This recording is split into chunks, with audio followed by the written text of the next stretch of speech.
சனாதன தர்மம். மகாபாரதம். சிலர் தேவலோகத்தில் 60 ஆண்டுகள் வாழ்கின்றனர், சிலர் 80 ஆண்டுகள் வாழ்கின்றனர். அதன் பிறகு அவர்கள் மீண்டும் கீழே விழுகிறார்கள்.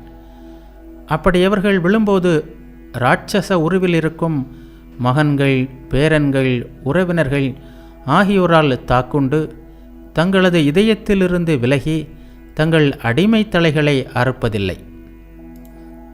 அஷ்டகன் கேட்டான், என்ன பாவத்திற்காக சொர்க்கத்திலிருந்து விழும்போது கூர்மையான பற்கள் கொண்ட இராட்சசர்களால் தாக்கப்படுகிறார்கள்? ஏன் அவர்கள் முழுவதுமாக அழிவதில்லை?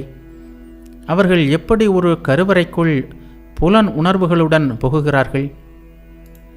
யயாதி சொன்னான், சொர்க்கத்திலிருந்து விழுந்தவுடன் நுண்ணிய பொருளான நீரில் கலக்கிறான்.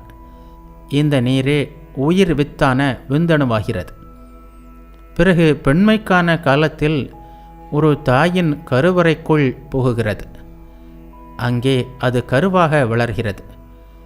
பிறகு மலரிலிருந்து கனி உருவாவது போல் காணும் தோற்றம் கொண்ட வடிவத்தை பெறுகிறான்.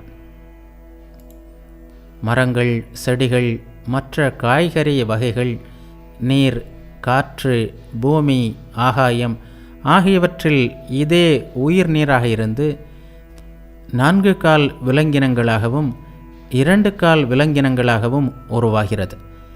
இதுதான் அனைத்து உயிர்களுக்கும் நேர்கிறது. அஷ்டகன் கேட்டான், நான் எனது சந்தேகங்களை கேட்கிறேன், அவற்றை எனக்கு சொல்வீராக.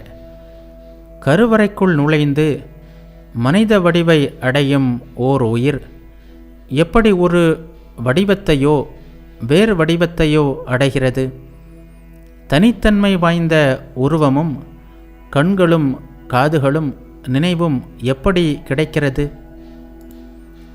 யயாதி கூறினான், ஓர் உயிரானது ஒருவனது செயல்களின் தகுதிக்கு ஏற்ப உயிர் வித்துக்குள் நுண்ணிய வடிவம் கொண்டு மறுபிறப்பின் காரணத்திற்கான சுற்றுப்புற சக்திகளால் ஈர்க்கப்பட்டு கருவறைக்குள் விழுகிறது. அங்கே அது குறிப்பிட்ட காலத்திற்குள் வளர்கிறது.